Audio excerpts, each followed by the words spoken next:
지난주에 이어서 두 번째 시간입니다. 두 번째 시간인데, 스토리 성경은 좀 처음 오신 분 목사님들도 계시고, 사모님도 계시고 해가지고서 스토리 성경은, 저는 좀 내용을, 흐름을 알고 성경을 읽자라고 하는 거예요. 성경을 지난주에 우리가 한번 하고 나서 제가 사실 마음속에 좀 혼자서 리뷰를 많이 했었는데, 리뷰를 하면서 느끼는 것도 확실히 이제 저도 그렇고 제가 무슨 잘난 척 하는 게 아니라 똑같습니다. 똑같이 이제 하는데 저도 그렇고 우리가 굉장히 어떠한 선입관들에 많이 잡혀 있다라고 하는 생각을 가져요. 신학 공부한다고 하는 것이 성경을 해석하는 틀을 배우는 것인데 그렇지 않겠습니까, 여러분? 신학 공부하는 것이 우리 모두 신학 공부하는 분들이니까 신학 공부하는 것이 성경 해석의 틀을 배우는 것인데, 근데 정작 제가 제 자신을 반성하고 돌이켜보게 되면은 성경을 해석하기 위해서는 성경의 내용을 먼저 파악할 수 있어야겠는데 성경 내용을 파악하지 못하면서 성경을 해석하려고 하는 어리석은 시도를 많이 했던 것 같아요. 그러니까 제가 얘기하고 있는 스토리 성경은 뭐냐면은 적어도 우리가 해석하기 전에 우리가 다른 이야기를 거기다 더 첨가하기 전에 성경이 지금 이 문맥이 무엇을 말하고 있느냐, 그 문맥을 먼저 흐름을 이해하고 사도 바울이 이것을 이야기하고 있는데 이게 무슨 뜻이지? 그때 이제 해석도 가할 수 있고 거기에다 또 주석도 붙일 수 있고 또 일반 평신도 같은 경우들은 그 흐름을 알아야 또 묵상도 가능한 것이지 않을까.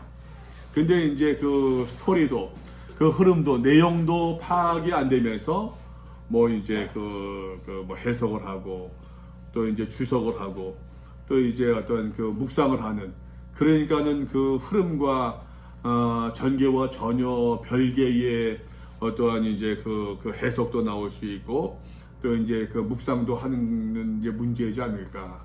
저는 개인적으로 그렇게 생각합니다. 저는 개인적으로 60년대 70년대 이후에 순복음교회가 한국교회 순복음 오순절 운동이 한국교회에 큰 영향을 미쳤지만 순복음교회의 어떠한 부작용이라고 그럴까요? 그렇게 한다면은 기도 만능주의가 이제 한국교회에 어떤 부작용을 끼쳤다고 한다면은 저는 80년대, 70년대 이제 CCC를 중심으로 한 파라처치들 활동을 중심으로 한 그쪽에서 나오신 목사, 목회자들이 이제 말씀 묵상 훈련을, 운동을 많이 펼쳐나갔잖아요.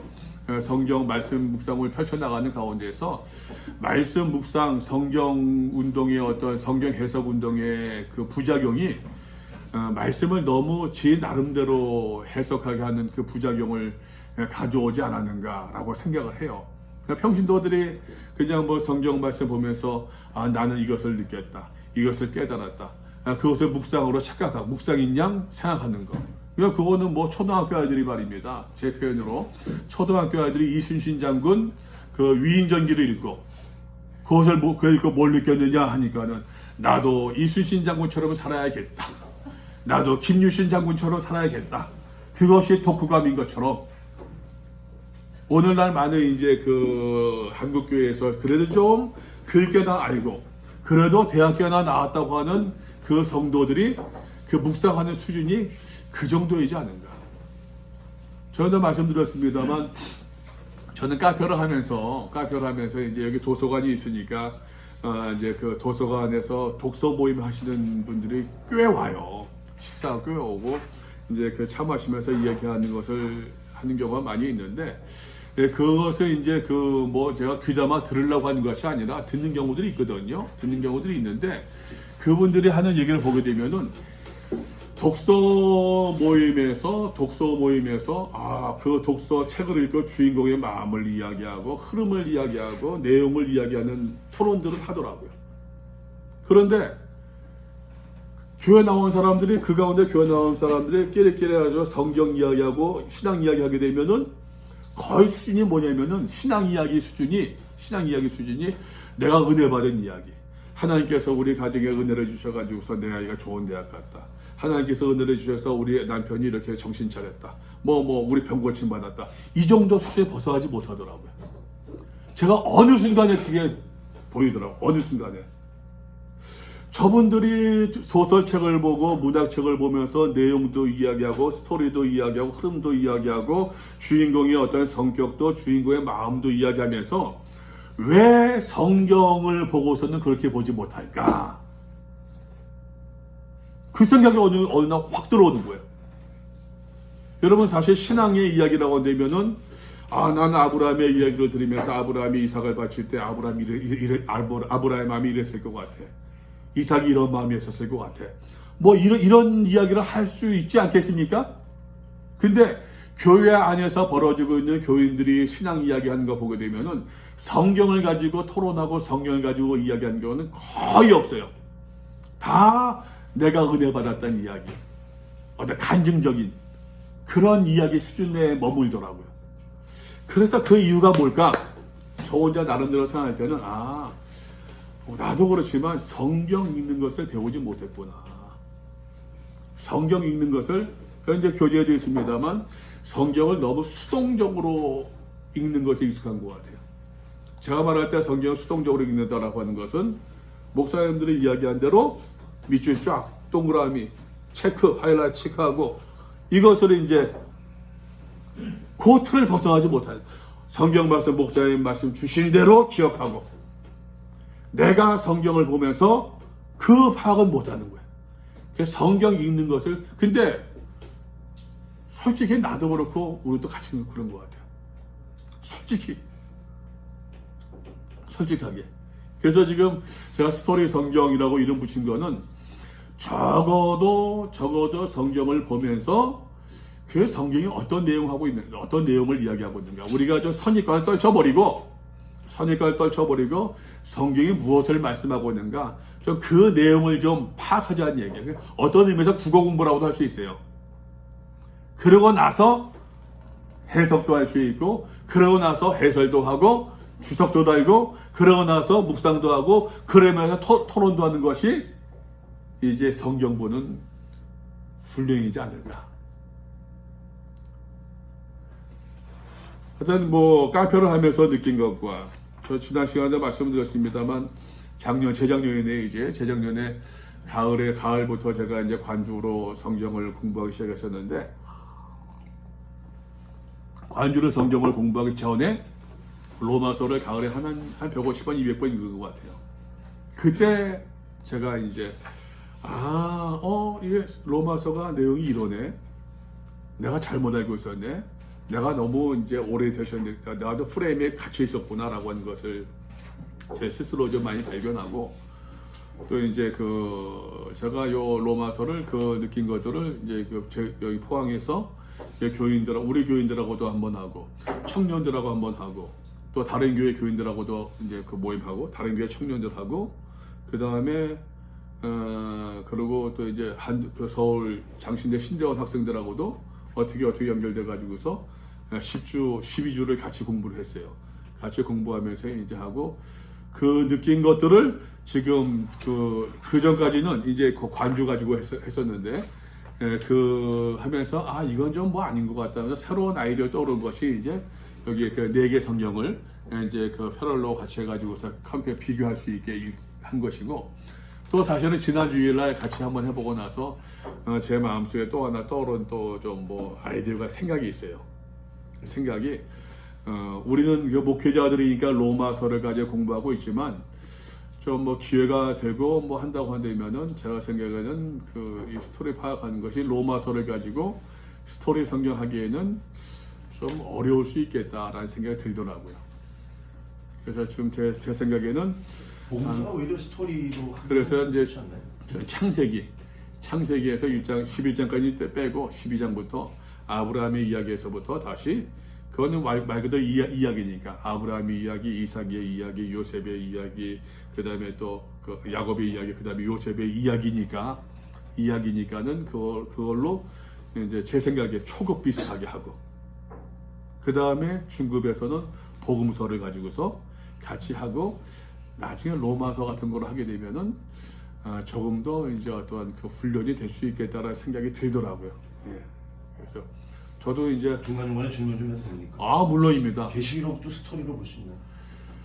계시록은 스토리보다도 저 계시록은 다르게 보시죠. 제가 이제 관주 작업은 끝났는데 계시록은 그야말로 그거는 이제 해석이 필요한 것 같아요. 너무 상징이 많으니까. 그러니까는 그 계시록을 이제 그 무지하게 스토리로만 보니까는 2단 3단 나오는 것 같아요. 계시록은 정말로 그거는 이제 그 해석이 필요한 설명이 필요한 그 부분이지 않을까. 말씀을 다시 한번 1장부터 한번 봅시다. 1장 이제 그 1장 16절 17절 우리 말씀 보았었습니다. 로마서 1장에서 이 페이지죠. 뒤에 부분들 로마서 1장에서 인사 부분들 사도 바울은 자신의 아이덴티티를 이야기하는 데 있어 가지고서 철저하게 복음과 또 예수 그리스도와 더불어서 관계에서 자신의 아이덴티티를 자신의 정체성을 이야기하고 있다라고 하는 것. 바울의 로마 방문 계획이 있고 그 다음에 16절 17절에서 바울의 이제 그 로마서 전체의 중심되는 주제 구절이 있다라고 하는 거. 복음에는 하나님의 의가 나타나서 믿음으로 믿음에 이르게 하나니. 이 말씀이 어렵잖아요. 어려운 일인데 근데 17절 이제 그 공동번역 성경 보게 되면은 복음에는 하나님께서 인간을 당신과 올바른 관계에 놓아주시는 길을 보여주십니다. 하나님의 의. 우리는 전통적으로 신학에서는 righteousness, 디카이오 슈네를 가리켜서 하나님의 의라고 righteousness라고 번역하지 않습니까? 우리는 그렇게 배웠었는데 최근에 신학에서는 이제 그 관계로 많이 이해한대요. 그래서 이제 하나님의 이 의가 뭐냐? 뭐 여러 가지만 설명할 수 있는데 제가 이제 그 장신대 그 안용성 교수하고 그 이야기하면서 그 친구가 그러더라고요. 이제 그 의를 디카이오 슌의 라이셔스니스로 번역했는데 이건 좀 옛날에 잘못된 것 같다. 이런 관계적인 개념으로 보면 좋겠다 했는데 저는 그 말을 듣는 순간에 확 뚫렸어요, 사실. 하나님의 의라고 하는 개념이 관계적인 개념으로 읽으면 좋다라는 그 얘기를 듣는 순간에 진짜 그냥 뻥 뚫린 느낌이 있었어요. 근데 그러고 나서 이거 정리하다 보니까는 공동번역 성경에 이미 복음에는 하나님께서 인간과 올바른 관계를 맺을 수 있는 그 길을 보여주셨대요. 그게 뭐다? 하나님의 의라고 하는 것이에요. 오직 무엇을 통해서만? 믿음을 통해서만. 오직 믿음으로 믿음에 이르게 하나니 하는 것처럼 오직 믿음을 통해서만 하나님과 올바른 관계를 맺을 수 있는 그 방법, 그 길이 복음에 알려져 있다라고 하는 것이에요. 그러면 하나님과 어떻게 올바른 관계를 맺을 수 있겠느냐? 그죠? 이제 여기서부터 사도 바울이 본격적으로 이제 로마서의 본론의 이야기를 전개해 나가고 있는 것입니다. 여러분들은 죄를 어떻게 정의합니까? 성경에서는 모든 사람들을 가리켜서 죄인이다라고 이야기하고 있는데 저는 목회하는 가운데서 두 개 교회에서 그런 얘기를 들었어요. 장로님들한테 목사님만 의롭대요. 저만 의롭대요. 목사님만 잘난 척한대. 우리를 너무 죄인으로 만든대. 그래서 제가 이렇게 말했어요. 그대로. 장로님은 학교 다닐 때 공부 잘하셨어요. 그게 뭔 소린가? 장로님은 학교 다닐 때 공부를 잘하셨기 때문에 아이들한테 공부 잘하라고 강조하십니까? 공부를 못했으니까는 잘하라고 얘기할 수 있는 것이고, 내가 의인이라서 내가 그 죄를 이야기하는 것이 아니라, 우리는 사명이 그거기 때문에. 그렇죠. 예. 성경에 있으니까 나 전하는 것 뿐입니다. 성경에 있으니까는 그렇게 얘기를 했어요. 네, 여러분, 죄가 뭐냐? 죄는 결국에는 하나님과 우리의 관계가 어그러진 거 아닙니까? 이게 죄라는 얘기예요. 우리가 어떤 실정법을 어기고, 그죠? 우리가 누구 것을 훔치고, 그것도 죄지만, 더 중요한 것, 성경이 말씀하고 있는 죄라고 하는 것은 내가 하나님과 올바른 관계를 맺지 못하고 있으니까. 무엇 때문에? 이 죄 때문에, 죄가 들어옴으로 말미암아 하나님과 이게 어그러지지 않습니까? 아담과 하와가 에덴 동산 쫓김 받잖아요. 하나님과 더불어 같이 거닐던 그 아담과 하와가 하나님께서 거니시는 그 소리를 듣고서는 바위에 숨지 않습니까? 부끄러워 숨지 않습니까?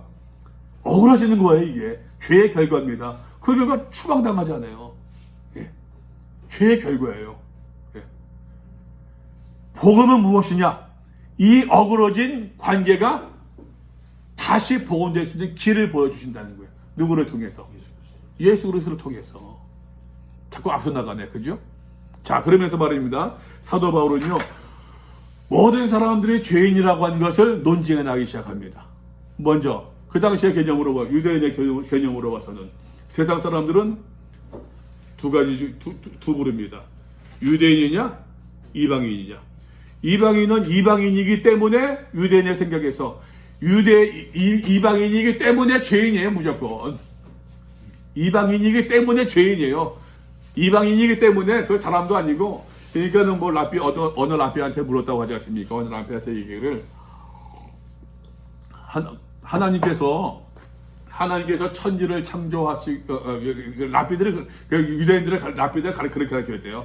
하나님께서 이방인을 창조하신 이유가 무엇이냐? 유대인을 위해서. 지옥의 불쏘시개. 오케이. 지옥의 불쏘시개로 쓰기 위해서 창조하셨대요. 유대인들의 사고가. 이방인은 그냥 이방인이기 때문에 죄인인 거예요. 근데 사도 바울은 그렇게 설명하지 않아요. 이방인들이 왜 죄인이냐를 이야기하는데, 이방인들이 왜 죄인이냐? 하나님의 진노가, 하나님의 심판이 불의로 진리를 막는 사람들, 이 불의로 진리를 막는 사람들을 뭐라고 합니까? 공동번역에서는 불의한 행동으로 진리를 가로막는 인간. 불의한 행동으로 진리를 가로막는 인간. 그 이방인들의 이야기예요. 그들이 행하는 불의한 행동이 무엇이냐? 어떻게 하나님의 진리를 가로막고 있느냐? 19절 말씀 보니까 하나님을 알만한 것이 그들 속에 있다 없다? 있죠. 하나님의 신성이, 영원한 신성이 있다 주셨다는 얘기예요. 20절 말씀하고 있지 않습니까? 그의 영원하신 능력과 신성이 그가 만드신 만물에 분명히 보여 알려졌나니. 이 알려졌나니라고 하는 것을 말입니다. 이 알려졌나니라고 하는 것이 공동번역에서는 보고 깨달을 수 있다라고 해석하고 있어요. 하나님을 알만한 것이 이제 나중에도 나옵니다만, 오늘 보겠습니다. 나중에도 우리의 양심적으로, 본성적으로 남의 것을 훔치면은 양심의 가책을, 이게 하나님의 본성이라는 얘기예요. 네. 근데 하나님을 알되, 21절, 하나님을 알만한 걸 주셨어요. 하나님을 알지만 그러나 영원하게도 아니하고 감사하지도 아니하고 뭐 하면서 말입니다. 그 모든 이제 죄악성들을 어떻게 불의한 행동으로 진리를 막고 있는가를, 이방인들의 죄성들을 쭉 이야기하고 있는 거예요. 마음의 정욕대로 더러움에 내버려 두셨다. 부끄러운 욕심에 내버려 두셨다. 그 상실한 마음대로 내버려 두셨다. 그죠? 내버려 두신다. 이런 표현이 계속 반복해 나오고 있지 않습니까? 목사님 왜 거기 봐요? 나는 여기 보는데. 아, 그래요? 네. 내버려 두시는 것이, 제가 말씀드렸지만 그냥 내버려 두시는 게 심판인 것 같아요. 내버려 두시는 게. 네. 내버려 둬야 되는데 내버려 두지 않고서 참 이게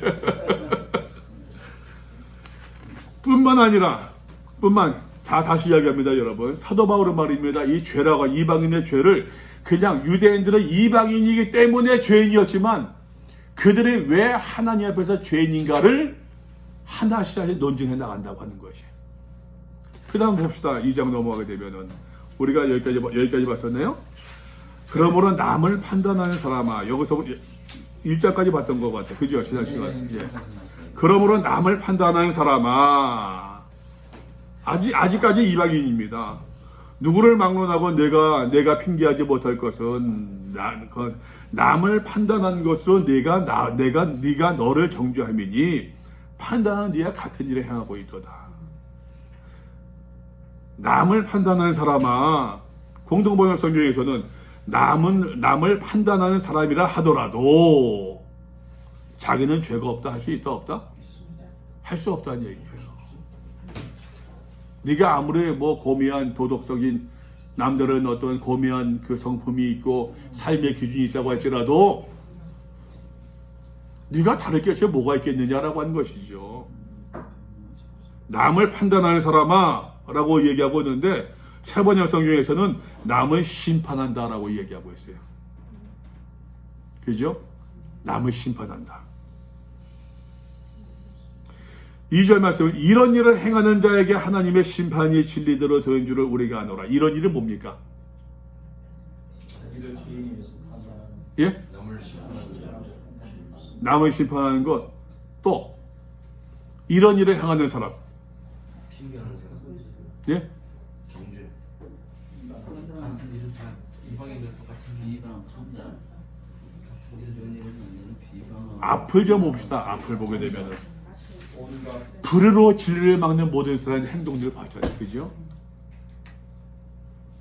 이러한 모든 사람들이 하나님의 심판을 행하는 진리대로 되는 줄을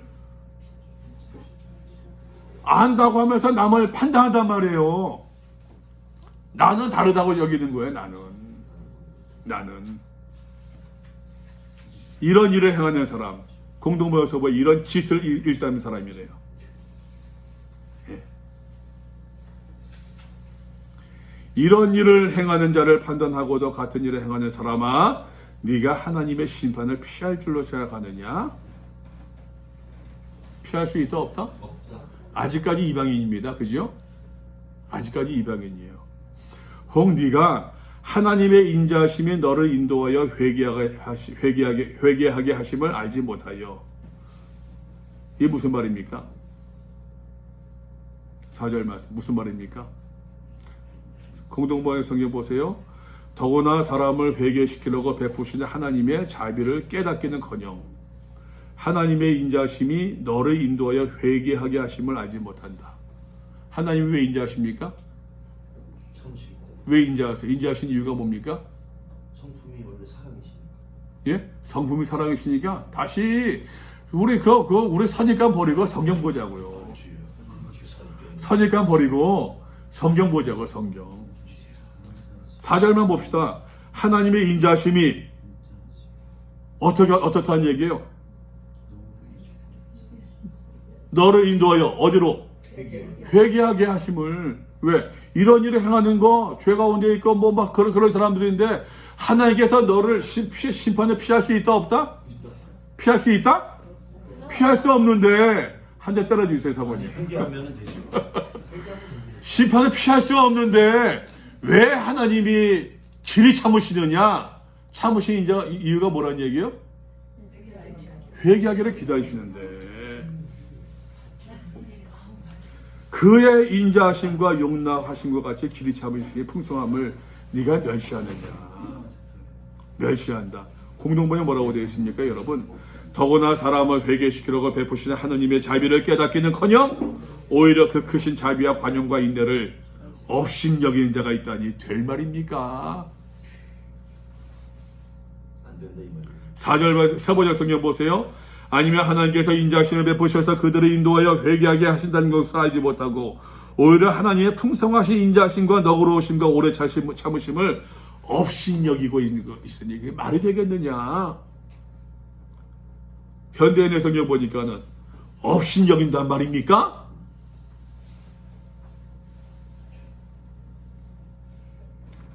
다만 네 고집과 회개하지 아니한 마음을 따라 하나님의 진노의 날 곧 하나님의 의로우신 심판이 나타난 그날에 임한 진노를 내가 내 스스로 쌓고 있도다. 하나님의 의로우신 심판이 나타난 그날이 언제입니까? 그날이 언제입니까? 죄리면은. 예? 죄리면은. 그 마지막 때 그게 종말이죠. 꼭 기억하세요. 바울은요 철저하게 바울의 시선은 종말을 바라보고 있어요. 로마서 보십시오. 바울은 철저하게 종말을 바라보고 있다라고 하는 것. 6절 하나님께서 그 사람에게 그 행한 대로 보응하시되. 지난주에 얘기하지 않습니까? 청년들한테 얘기하는데 하나님께서 뭘 따라 심판하신다고요? 행위대로. 행위대로. 대답을 안 해요. 지난 김석기 목사 말씀하셨죠. 진술 거부. 뭐라고 되어 있느냐 하는데 대답을 안 해요. 왜? 우리의 믿음을 보시고 심판하신다고 하는 것은 워낙 각인되어 있어가지고 뭐라고 되어 있냐 하는데 보면서 대답을 안 해요. 행한 대로 보응하신다라고 말씀하고 있는데 대답을 안 해요. 말 그대로 진술 거부해. 얘기하면 본인한테 손해가 되기 때문에 왜? 나는 믿음대로 심판하신다고 하는 것이 워낙 각인되어 있거든. 하나님께서 우리의 믿음을 심판하신다는 것이 워낙 강하게 각인되어 있는데 근데 여러분 하나님께서 믿음대로 심판하신다고 하면 이것처럼 좋은 말이 어디 있습니까? 우리의 믿음을 보고 심판하신다. 여러분 그 믿음을 뭘로 증명할 겁니까? 솔직히 얘기해 봅시다. 우리가 한번 내 믿음을 여러분 뭘로 증명해 볼 수 있겠어요? 아멘 잘하는 믿음 잘 좋은 겁니까? 예배 잘 참석하는 믿음 좋은 겁니까? 기도할 때 눈 뜨고 있지 않으면 그 믿음 좋은 겁니까? 아 그러면서 교회 돈 떼어먹고 그런 인간들 얼마나 많아요. 솔직히 여러분 저는 목회하면서 교회 돈 떼어먹고서 다시 집어넣는 인간을 보지 못했어요. 여러분 보셨습니까 여러분들? 교회 건축한 거 1억 2억 떼어먹고 10억 떼어먹고서 온갖 비난 다 받고 나서도 말입니다. 다시 그 돈을 교회에 집어넣는 사람 저는 보질 못했어요. 이제까지. 하나님께서 나를 용서해 주셨는데 왜 그러냐? 완전 미량이네요. 미량이지. 미량이죠. 뭐.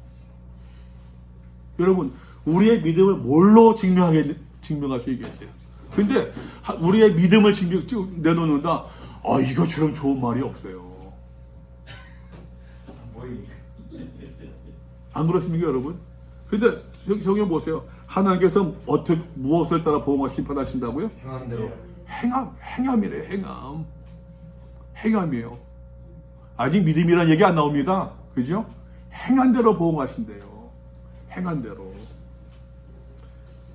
어떻게 행한 대로 보응하시? 참고 선을 행하여 영광과 존귀와 썩지 아니함을 구하는 자에게는 영생, 영하죠.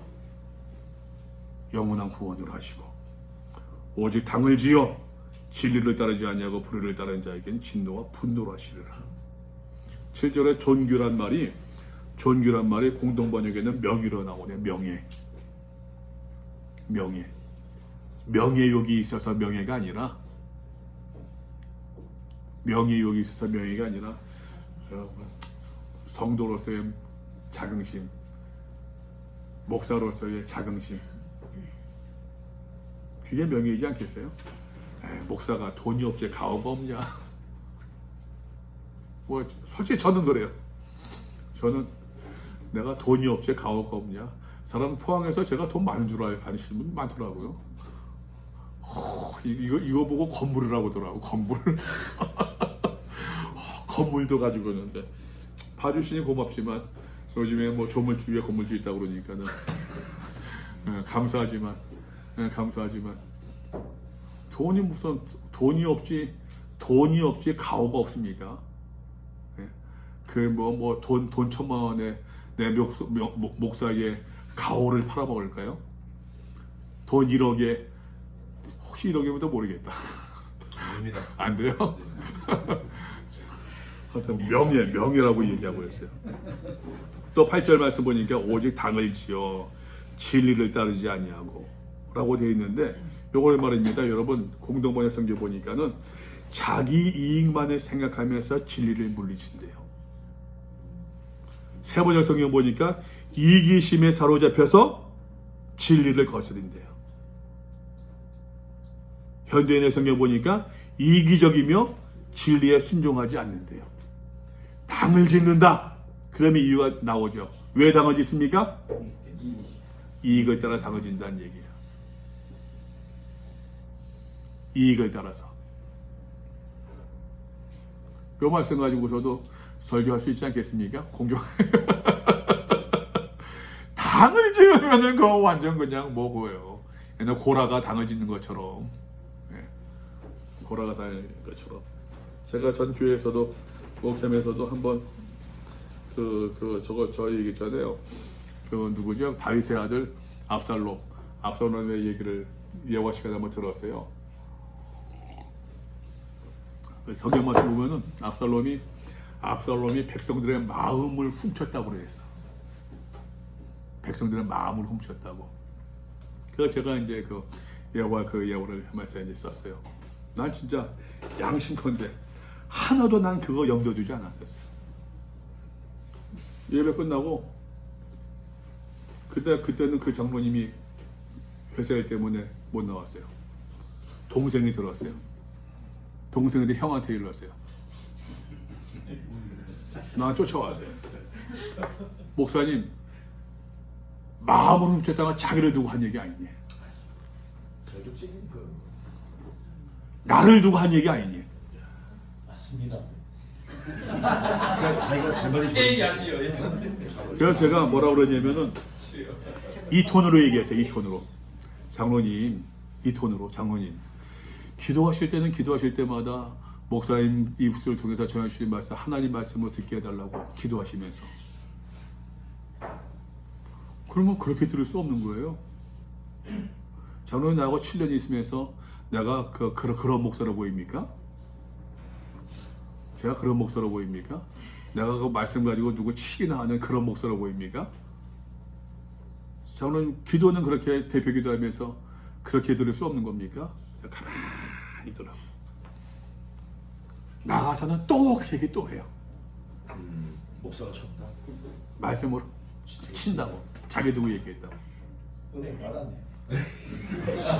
10월 받았으니까 우리 기회 은혜가 되는데. 에이구 우리끼리니까 얘기합니다. 좀 이 영상을 봤으면 좋겠네 그 사람이. 당을 지어 지르더라고. 악을 행하는 사람의 각 영에는 환난과 곤고가 있으리니 먼저는 유대인에게 그리고 헬라에게로다. 선을 행하는 각 사람에게는 영광과 존귀와 평강이 있으리니 역시 먼저는 유대인은 그리고 헬라에게라. 무슨 말입니까? 유대인이든 헬라인이든 하나님의 심판 기준이 다르지 않다? 같다는 얘기예요. 이는 하나님께서 외모로 사람을 취하지 아니하심이라. 유대인에게 적용되는 기준이 이방인에게도 그대로 적용된다 안 된다? 된다는 얘기예요. 똑같다는 얘기예요. 하나님 앞에서 말입니다. 누가 뭐 잘나고 못나고 뭐 잘나면 얼마나 잘났고 뭐 가지면 얼마나 가졌고 똑똑하면 얼마나 똑똑하고 키가 크면 얼마나 키가 크고 작으면 얼마나 작고 하나님 앞에서 말입니다. 중요한 또 말씀이 나오고 있습니다. 여러분 한번 좀 봅시다. 무릇 율법 없이 범죄한 자는 또한 율법 없이 망하고 12절 상반절 말씀이 공동번역 성경에서는 율법을 가지지 못한 채 죄를 지은 사람들은 율법과는 관계없이 망할 것이고 세번역 성경 율법을 모르고 범죄한 사람은 율법과 상관없이 망할 것이요 현대인의 성경 율법 없이 죄 짓는 사람은 율법에 관계없이 망하고 다시 개혁개정 넘어옵니다. 무릇 율법이 있고 범죄한 자는 율법으로 말미암아 심판을 받으리라. 율법을 가지고도 죄를 지은 사람들은 그 율법에 따라 심판을 받을 것이다. 율법을 알든지 모르든지, 그죠? 율법이 있든지 없든지 기본적으로 죄는 심판이 있다는 얘기예요.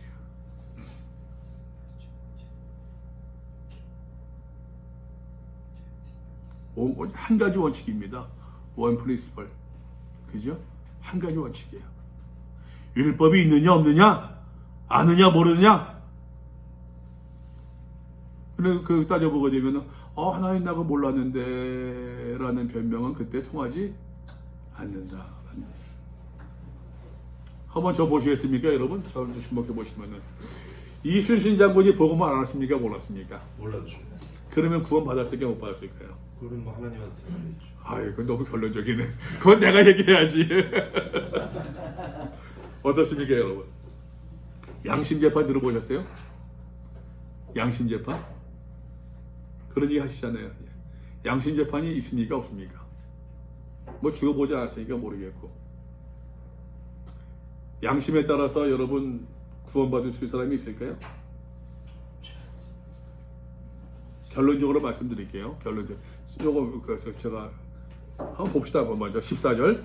율법 없는 이방인이 본성으로 율법의 일을 행할 때에는, 이 본성 보았습니다, 여러분. 1장 20절 앞에서 보게 되면은 하나님을 알만한 것을 있다 없다? 있어요. 본성으로 말입니다, 여러분. 본성으로. 율법이 없습니다. 율법을 알지 못합니다. 그 이방인이 본성으로 양심적으로 율법의 일을 행할 수도 있어요, 없어요?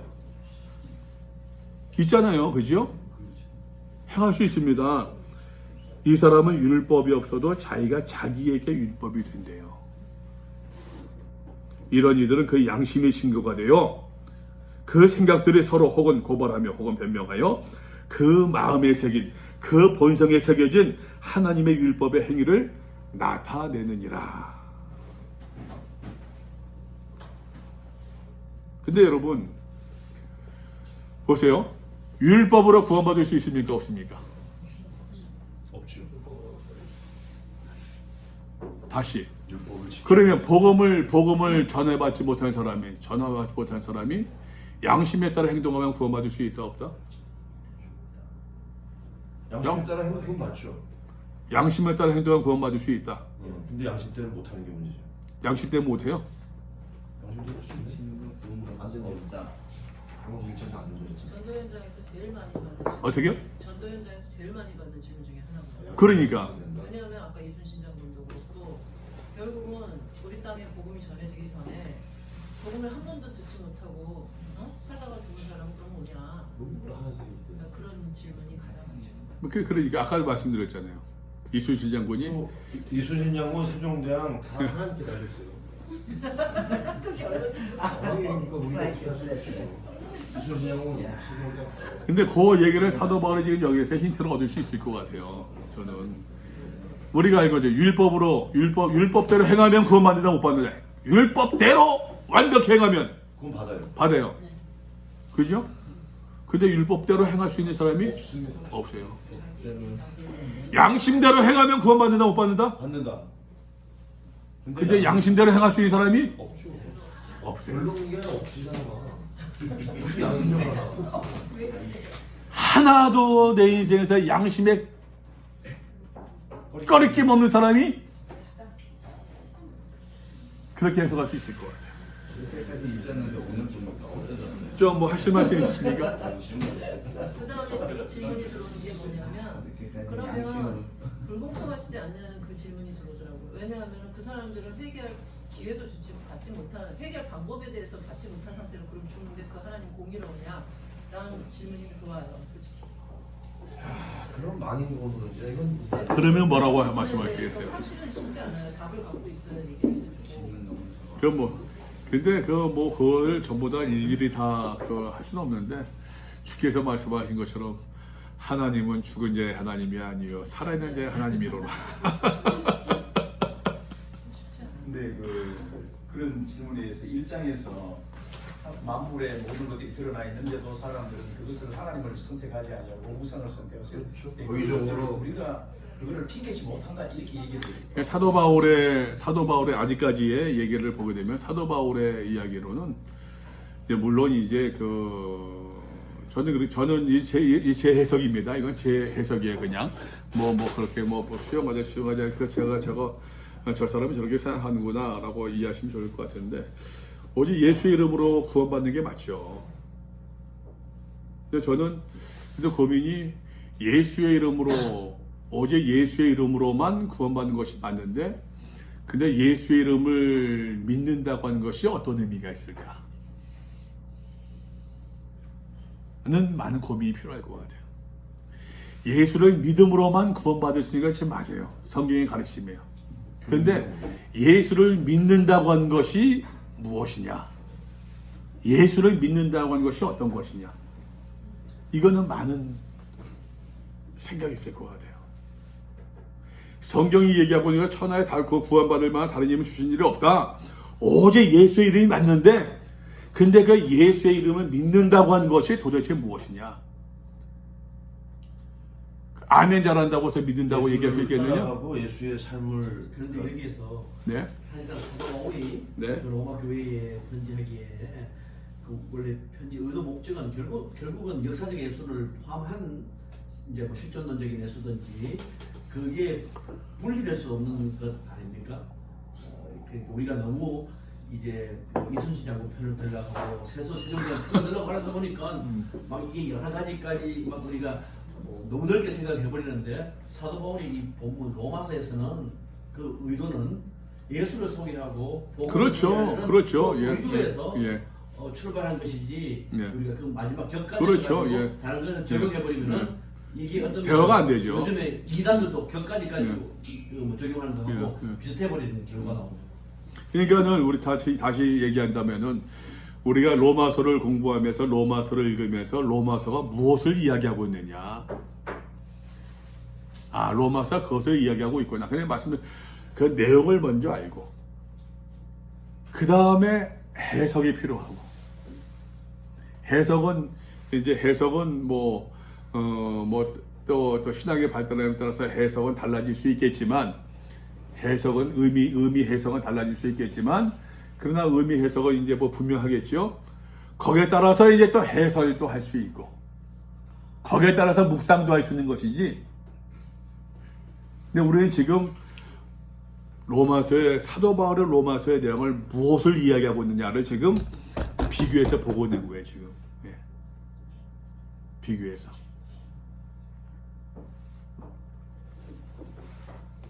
그래서 양심의 증거가 그 구원받을 수 있는 조건이 된다는 말씀입니까? 안 된다는 말씀입니까? 하나님께서 본성에 하나님 알만한 것을 핑계할 수 없는 것을 주셨다 안 주셨다? 주셨다. 핑계치 못한다. 주셨다고 그러잖아요. 주셨는데 다시 얘기하지만 이건 제 해석이에요. 이거 제 해석인데 율법 우리 앞으로도 보겠지만 이제 앞으로도 나오는 이야기인데 율법으로 구원받을 육체가 있다 없다? 없다. 율법을 지키면은 그건 맞아요. 할 수 있어요. 근데 그런 육체가 있다 없다? 없다. 양심대로. 살면 돼요. 근데 그럴 육신이 있다 없다? 없다. 그러니까 하나님께서 우리에게 예수를 쓸 거예요. 우리가 예수를 믿어야 된다는 거예요. 바울의 이야기입니다. 근데 거기서 끝나면 예수를 믿는 게 아까 뭐냐고 질문하셨으니까 제가 답을 하면 네.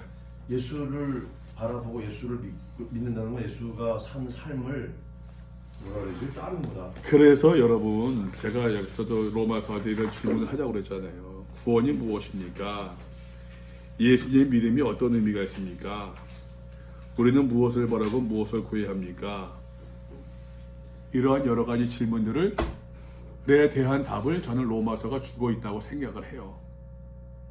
앞으로 로마서 3장, 4장, 5장, 6장, 7장, 8장 쭉 넘어가서 쭉쭉쭉 나가게 되면은 예수를 믿는다고 하는 것이 어떤 의미가 있는 것인지를 저는 바울이 이야기하고 있다고 저는 생각을 해요. 나가 목사님 말씀하신 뭐 믿는다, 따른다, 닮아간다, 뭐 쫓는다, 추종한다, 뭐 그런 모든 것들이 우리는 이제 우리 말로서 그렇게 이제 하지만 바울은 바울의 이제 로마서의 이 서신을 통해서 예수로서 오직 구원론을 이야기하면서도 거기에 믿음이 무엇인지, 믿는다고 하는 것이 어떤 의미가 있는 것인지, 구원이 무엇인지를 저는 이야기하고 있다고 생각해요. 또 이야기하고 있습니다. 하고 있습니다. 우리가 그 내용을 파악하는 것입니까? 아직까지는 여러분 다시 정리합니다. 이방인이 죄인이다 아니다? 죄인이다. 죄인임을 이야기하고 있는 거예요. 자, 그럼 유대인은 그 당시의 기준으로 봐서는 그 당시의 기준으로 사람은 두 종류라고 그랬어요. 유대인 혹은 이방인. 둘 중에 하나예요. 유대인이라고 할지라도 여러분 아시는 것처럼 모계를 따라서 부계를 따라서 모계잖아요. 그죠? 모계를 따라서 이제 어머니가 유대인이면은 그죠? 어머니가 유대인이면은 이제 그 자녀들도 이제 그 유대인이니까 또 설사 아니라고 할지라도 그 뭐 이방인이었다고 할지라도 개종을 열어둡니까? 열어주지 않습니까? 열어두잖아요. 개종을. 그럼요. 개종, 이방인이 예, 개종을 열어두죠. 예. 그게 이제 완전 클로징된 그런 그 커뮤니티가 아니니까는 열어두잖아요. 그러니까는 하는데, 자, 그럼 유대인이라 불리는 내가 유대인의 이야기하고 이방인이 죄인이다 아니다? 죄인이란 얘기죠. 사도 바울의 이야기입니다. 흐름입니다. 지금 공동번역성이요. 자기가 유다인이라는 것을 내세우는 사람. 세번역 성경, 그대가 유대 사람이라고 자처한다고 합시다. 현대인의 성경, 유대인 여러분은 어떠냐? 보세요. 율법을 의지하고 하나님을 자랑하며 율법의 교훈을 받아 하나님의 뜻을 알고 주의 선한 것을 분간하며. 오늘 내 얘기만 많이 하네. 제가 이게 얘기할게요. 그냥 맹인의 길을 인도하는 자. 여러분, 저는 이 말씀에서 여기서는 동사에 한번 주목해 보시렵니까? 율법을 의지한대요. 하나님을 자랑한대요. 누가? 유대인들이 율법의 교훈을 받았대요. 하나님의 뜻을 안대요. 율법의 교훈을 받아. 이것이 이제 그 두 문장이 아니라 그 공동번역성경에서는 하나님의 뜻을 알고 율법을 배워서라고 되어 있는데, 사번역성경 보세요. 율법의 가르침을 받아서 하나님의 뜻을 알고, 율법의 가르침을 받아서 선한 일을 분간할 줄 알고. 현대인의 성경 보니까 율법에서 교훈을 받아 하나님의 뜻을 알고, 율법에서 교훈을 받아 최상의 것을 가려낼 줄 안다고 자처하는 유대인들. 그죠? 유대인들의 자의식이에요. 사도 바울이 지적하고 있는, 너희 유대인들이 이렇게 생각하고 있지 않느냐? 너희가 율법을 의지한다, 하나님을 자랑한다, 율법의 교훈을 받았다, 하나님의 뜻을 한다, 주에게 선한 것을 분간할 줄 안다. 그래서 남들에게 맹인의 길을 인도하는 자요. 자기들은 두 눈을 뜬 사람들이고 율법을 모르는 사람들, 이방인들은 다 맹인으로 보고 자신의 우월성을 주장하고 있지 않습니까? 어둠에 있는 자의 빛이요, 우리는 빛을 지금 비춰주는데 상대방들은, 다른 사람은 다 어둠에 있는 사람들이요. 그죠? 율법에 있는 지식과 진리의 모본을 가진 자로서 20절 말씀 공동번역 보니까 율법에서 모든 지식과 진리의 근본을 터득했대요. 그러니까 유대인들은 모든 지식의, 모든 삶의 근본적인 원칙, 가장 베이스를 어디에 두고 있다는 얘기예요. 지금 율법에서 교훈을 찾고, 누가? 유대인들이 지금 너희가 그러고 있지 않느냐? 유대인이라고 어떤 자처하는 사람들의 모습. 그런데 보세요. 어린아이의 선생으로 스스로 믿으니. 스스로 믿는데요. 이 스스로 믿으니라고 하는 것을 공동번역에서는 자신합니다라고 얘기하고 있어요. 세번역 성경에서는 너희가 생각하고 확신한대요. 현대인의 성경에서는 믿고 있고 그렇게 알고 있대요. 스스로.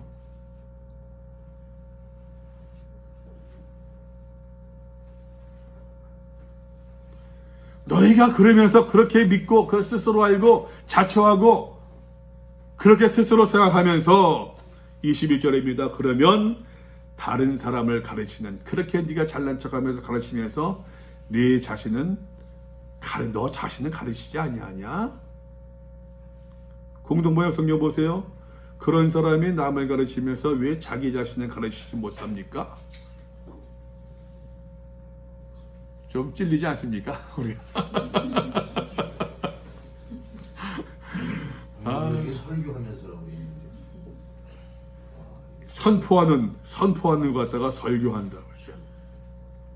설교 아무나 하면 안 돼요. 세번역 성경. 그렇다면 그대는 남을 가르치면서도 왜 자기 자신을 가르치지 않습니까? 현대인의 성경.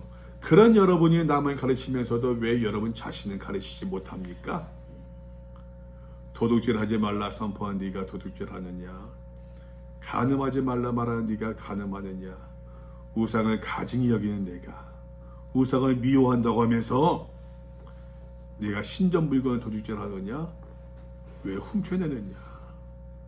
기록된 바와 같이 하나님의 이름이 너희 때문에 이방인 중에서 모독을 받는데요. 좀 찔리지 않습니까? 여쭤볼게요. 하나님의 이름이 이방인 중에서 유대인들 때문에 모독을 받는 이유가 뭡니까? 가르치면서 가르치는 대로 못 또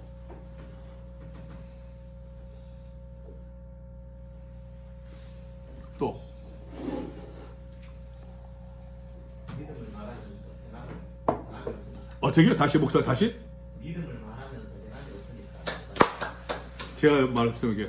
믿음 때문에 행함 때문에 행함이 없기 때문에 행함 때문에 다시 믿음 때문에 행함 때문에 하나님께서 모두 하나님의 이름에 모독받는 이유가 믿음 때문입니까? 행함 때문입니까? 행함이 없기 때문에 행함이 없기 때문이죠.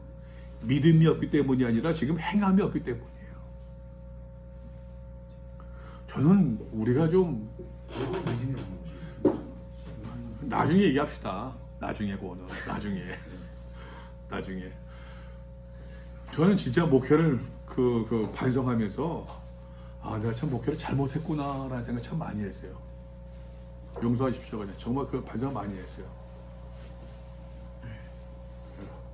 우리는 믿음을 많이 강조하는데 아직까지 그냥 쭉 나갈 거니까 바울은 계속 무엇을 이야기하고 있어요? 행함을 이야기해요. 그 믿음도 좀 주상적이고 행함카니까 모두 또 다른 사람들이 어떤 것 같은데 이거를 그 삶 이렇게 좀 다 포함되는 이야기지만 다 포함된 이야기죠. 다 포함된 이야기인데 훔치라는 거 가늠하는 좀 나중에 거. 봅시다. 나중에 보는데 좌우지간 믿음이 문제입니까? 행함이 문제입니까? 한번 여쭤보겠습니다. 여러분 한국교회가 많이 아파하고 하는 이유가 문제당한 이유가 여러분 사실 믿음 때문입니까? 행함 때문입니까? 예, 질문 못 들었습니다. 한국교회가 하나님의 이름을 모독받는 이유가 한국교회 때문에 하나님의 이름을 모독받는다? 믿음 때문입니까? 행함 때문입니까? 믿음 때문에? 행함 때문이죠.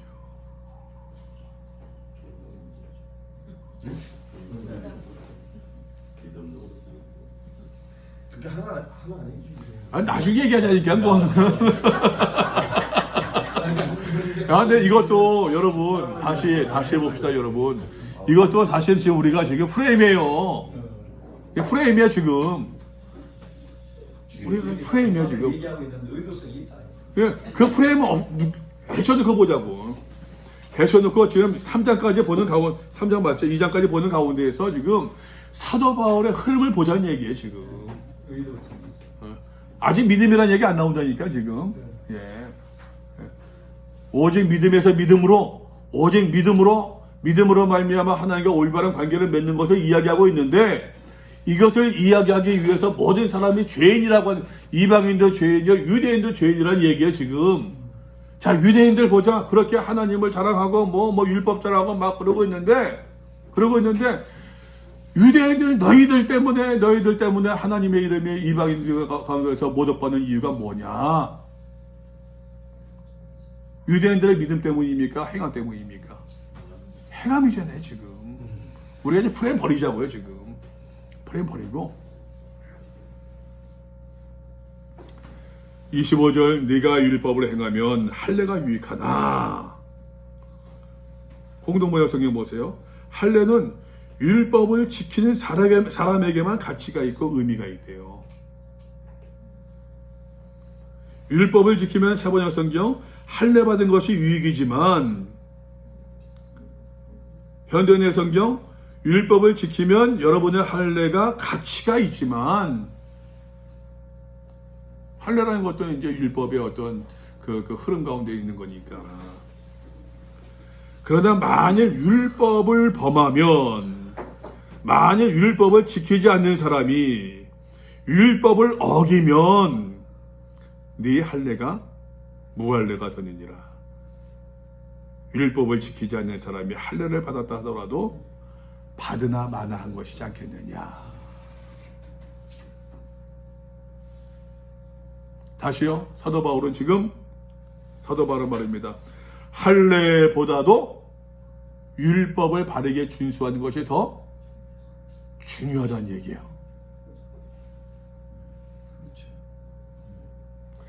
그런즉 무할례자가 율법의 규례를 지키면, 그러면은 무할례자가 할례 받지 않은 사람이 율법의 규례를 지키면은 그 무할례를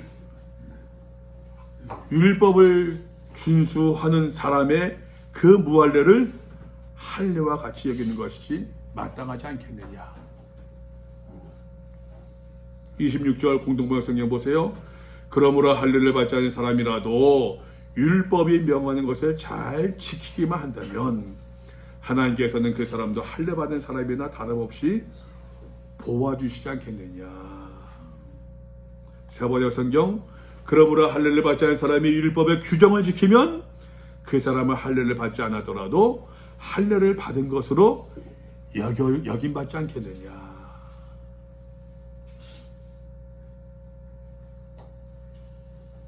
(28절) (29절은) 결론입니다. 지금 그러므로 무릇 표면적 유대인이 아니요. 28절 표면적 유대인이 뭡니까? 겉모양, 껍데기를 이야기하고 있어요. 겉모양으로 유대 사람이라고 해서 다 유대 사람이 아니라는 얘기입니다. 표면적 육신의 할례가 몸에 할례 흔적 가졌다고 참 할례를 받았다고 할 수가 없다는 얘기입니다. 오직 이면적 유대인이며 할례는 마음에 알지니 영에 있고 조문에 있지 아니한 것이라. 공동번역 성경 보세요. 오히려 유다인의 속마음을, 이면적 유대인의 속마음이라고 번역하고 있어요. 세번역 성경은 속사람이라고 이야기하고 있습니다. 현대인의 성경은 마음의 참된 변화를 받은 사람이라고 이야기하고 있어요. 할례는 마음에 알지니 영에 있고, 할례는 법조문을 따라 사는 것이 아니라 성령으로 말미암아 마음에 받는 할례가 참 할례이다. 세번역 성경 성령으로 마음에 받는 할례가 참 할례이다. 현대인의 성경 성령님에 의한 마음의 할례가 진정한 할례이다.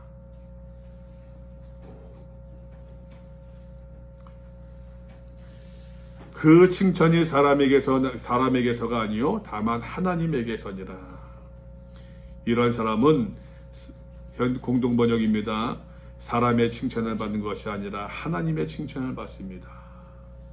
세번역 성경 사람에서가 아니라 하나님에게서 칭찬을 받습니다. 사도 바울은 지금 믿음보다는 행함을 더 강조하잖아요. 그죠? 맞습니까? 네. 근데 보세요. 그 행함을 그리고 마음을 강조하고 있어요. 마음의 중심에서 나오는 행함들. 맞습니까?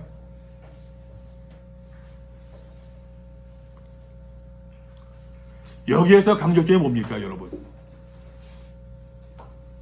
뭐가 사도 바울이 뭘 얘기하고 있는 것 같아요? 마음이 중요하다고. 마음이 중요하다. 또 둘다 못하지. 사도 바울이 이제 뭘 이야기하고 있습니까? 진심으로, 진정으로, 마음에서 예? 네? 마음에서 우러나는 진심으로, 진정으로, 마음에서 우러나는 행함을 강조하고 있다. 예. 또 이장 전체에서요. 예. 아니 지금 흐름 여기까지 사도 바울이 이야기하고 있는 거. 행함으로 만들할 수 없다는 거죠. 행함으로 완전할 수 없다. 그렇기 때문에 아 유대인의 불완전성. 죄를 이야기하고 있어요. 계속. 그죠?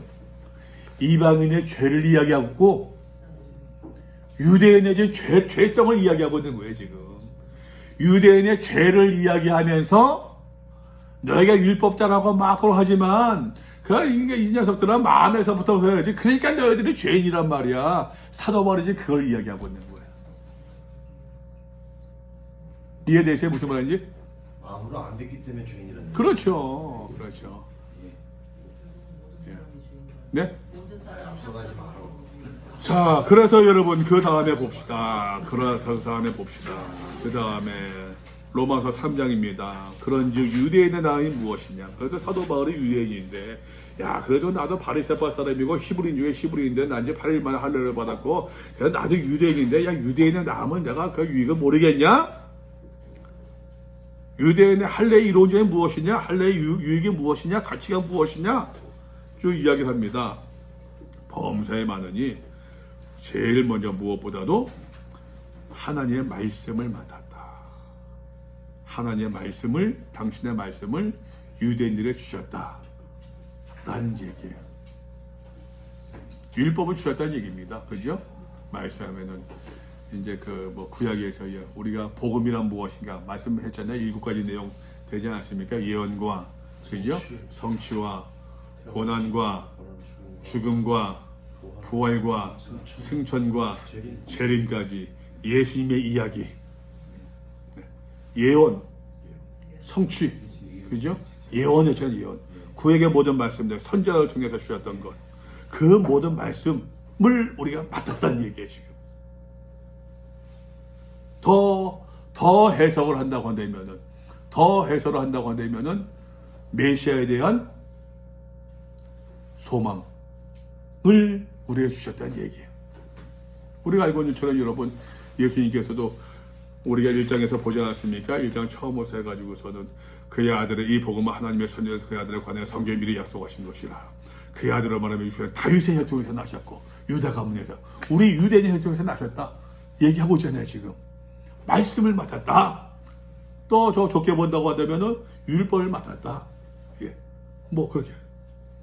자, 근데 말입니다. 유대인들의 궤변이 벌어집니다. 그러면 어떤 자들이 믿지 아니하였으면 어찌하리요? 무슨 말입니까 이게? 어떤 자들이 하나님께서 믿음을 주셨고 율법을 주셨고 이렇게 말씀을 주셨는데, 야, 어떤 이 사람들이 믿지 않으면 어떡할 거야? 하나님께서 믿으라고 이것을 주셨는데 믿지 않으면 어떡할 거야? 공동번역서 보니까 어떤 유대인들이 신을 저버렸다고 합시다. 세번역 성경, 그들 가운데서 얼마가 신실하지 못했다고 해서 무슨 일이 일어납니까? 만약 그들 가운데 어떤 사람들이 믿지 않았으면은 어떻게 하겠습니까? 사람들이 믿지 않는데 하나님이 아무리 믿으심이 있고 신실하심이 있다고 할지라도 사람이 믿지 않으면 다 소용없는 것이지 않겠느냐? 라는 궤변을 늘어놓을 수 있잖아요. 맞아야 소리가 나는 건데, 하나님 아무래도 헛방치면은 사람 응답하지 않으면은 이게 무슨 소리가 있겠느냐? 네? 궤변이죠. 그럴 수 없다. 사람은 다 거짓되되 오직 하나님은 참되시다 할지어다. 아무리 사람이 거짓되다고 할지 하나님의 신실하신 믿으심은 변할 수 있다 없다? 없다는 얘기예요. 이런 얘기는 나중에 또 나옵니다. 두 번째 궤변입니다. 그러면 우리의 불의가 하나님의 의를 드러난다고 한다면은,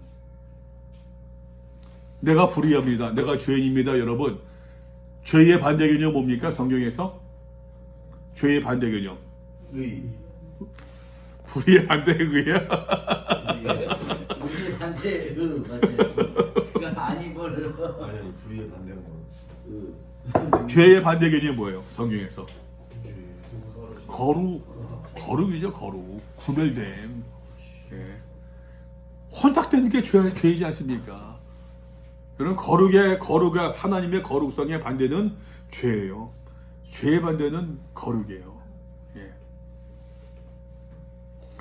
우리가 불의한 우리를 하나님께 사랑하셔서 하나님의 의로움이 드러난다고 한다면은, 그러면 우리의 불의도 쓸모 있는 것이지 않겠느냐라는 얘기예요, 지금.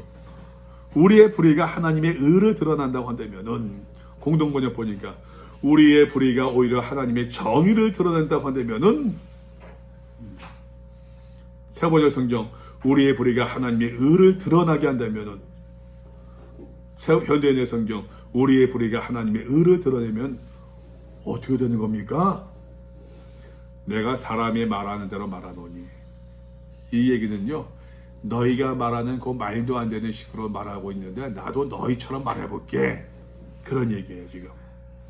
내가 너희 생각으로 너희 수준에서 말해볼게. 진노를 내리시는 하나님이 불의하시냐? 하나님이 심판하신다고 불의하시냐? 그렇지 아니하니라. 하나님께서 불의하신다고 한다면 어찌 하나님의 세상을 심판하시겠느냐? 바울의 이야기입니다. 세 번째 궤변입니다. 그러면 내 거짓말을 많이 하는데 내 거짓말의 반대는 뭐예요? 진리, 참말, 참됨. 내 거짓말로 하나님의 참되심이 더 풍성하게 내 거짓말 하나님의 영광이 더 드러난다고 되면 내 거짓말도 진보가 있다. 의미가 쓸모있지 않겠느냐?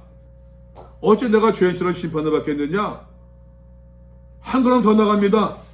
내가 선을 이루기 위해서 악을 행하지 않겠느냐? 바울의 이야기입니다.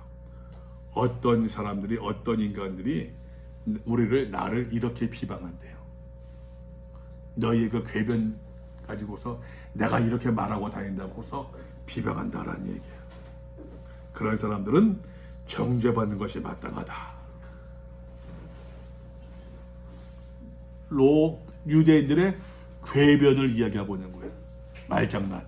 다시 이야기합니다. 사도 바울이 이제 뭘 얘기하고 있어요 지금? 유대인의 죄를 이야기하고 있는 거예요. 말싸움하자 이거 설명하자가 아닙니다. 너희가 지금 이렇게 놀고 있다는 얘기예요. 이렇게 놀고 있다는 얘기예요. 그래서 사도 바울이 이제 그러면 어떠하냐? 우리는 나으냐? 우리가 누굽니까? 우리가 누구예요? 유대인들. 공동번역 보니까는 우리 유다인은 나은 점이 무엇이냐? 우리 유대 사람이 이방 사람보다 낫습니까? 사번역 성경. 전혀 그렇지 않습니다. 유대인이나 헬라인이나 다 죄 아래에 있다가 우리가 이미 선언하였느니라. 기록된 바 의인은 없나니 하나도 없고 깨닫는 자도 없고 하나님을 찾는 자도 없고 참 다 치우쳐 함께 무익하게 된대요. 다 치우쳐 함께 무익하게 된다는 얘기를 공동번역에서는 모두가 삐뚤어져서 쓸모없게 되어야 돼요. 세번역 성경에서는 모두가 곁길로 빠져서 쓸모없게 되어야 돼요. 현대인의 성경에서 모두가 진리에서 떠나 쓸모없게 되어야 돼요. 선을 행하는 자가 없나니 하나도 없도다. 이게 선언입니다. 그들의 목구멍 열린 무덤이요 그 혀로는 속임을 일삼으며 그 입술에는 독사의 독이 있고 그 입에는 저주와 악독이 가득하고 이 악독이 공동번역에서는 독설로 얘기해. 독설, 악한 말입니다. 독설을 퍼부는 사람들 있잖아요. 세번역 성경도 현대인의 성경도 독설을 그 발은 피우는데 빠른지라 파멸과 고생이 그 길에 있어. 파멸과 고생이 그 길에 있어. 이 말씀 16절 공동번역 보니까는 가는 데마다 파괴와 비참을 남긴대요. 참 인간이 그러니까 이제 피조물도 신음하지 않습니까? 8절에 나오잖아요. 모든 피조물이 탄식한다고 그러잖아요. 세번역 성경 보면은 가는 길마다 파멸과 비참함이 있대요. 현대인의 성경 그들이 가는 곳마다 파멸과 불행이 뒤따른대요. 평강의 길을 알지 못하고 그들의 눈앞에 하나님을 두려워함이 없느니라. 하나님을 두려워하는 마음, 그들의 눈빛에 하나님을 두려워하는 기색이 전혀 없다. 누가? 유대인들이 모두가 다 죄 아래에 있다. 모든 사람들이. 그러니까는 인간에게는 희망이 있다 없다? 없다는 얘기야. 그래서 여러분 이제부터 구원론이 시작되는 거예요. 여러분 보세요. 구원을 이야기하는 데 있어서 구원의 대전제가 있잖아요. 내가 죄를 인정하지 않는데 구원이 전개될 수 있습니까? 없잖아요. 그거는. 내 죄를 인정하는 곳에서 구원론이 시작되는 것이지.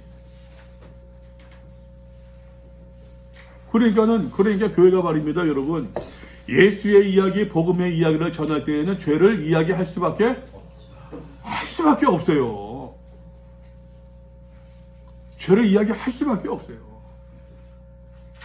근데 우리는 뭐 사실 뭐 저 같은 뭐 죄 이야기하면은 싫어하니까 복을 이야기하고 축복을 이야기하고 사기 치면 그냥 그거 가지고서 영빨 있다고 생각하고 막 그러잖아요. 어찌 보면 자승자박이고 죄가 전제돼야 구원의 이야기가 펼쳐나갈 수 있는 것인데, 그죠? 죄가 전제되지 않았는데 거기서 복음의 이야기를, 그러니까 복음의 이야기가, 구원의 이야기가, 믿음의 이야기가 말입니다, 여러분. 복의 이야기로 둔갑이 돼가지고서 예수 물질 만능주의로, 그게 여러분 사실로 한국교회 모습이지 않겠습니까?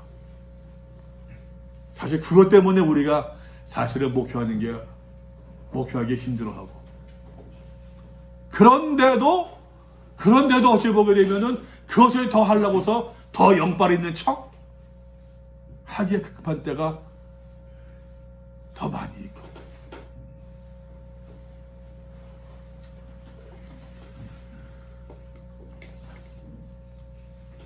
그래서 여러분, 그 다음에 봅시다. 3장 19절입니다. 우리가 알거니와 무릇 율법이 말하는 바는 율법에 있는 자들의 말하는 것이니 이는 모든 입을 막고 온 세상으로 하나님의 심판 아래 있게 하려 합니다. 그러므로 율법의 행위로 그의 앞에 의롭다 하시를 얻을 육체가 있다 없다? 율법으로는 다만 죄를 깨달을 뿐이다. 율법으로 구원을 받을 수 있다 없다?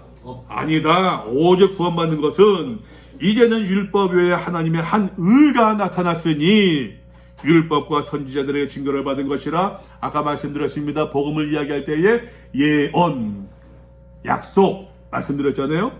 곧 예수 그리스도의 믿음으로 말미암아 모든 믿는 자에게 미치는 하나님의 은이 차별이 없다. 유대인이든지 이방인이든지 예수로서 믿는 자에게 이 구원의 의, 다시 말씀드립니다. 하나님과 올바른 관계를 맺을 수 있는 길이 열려질 것이다 라는 얘기예요. 이제부터 구원론이 시작되는 것입니다. 저는 오늘 여기까지 이야기하겠습니다.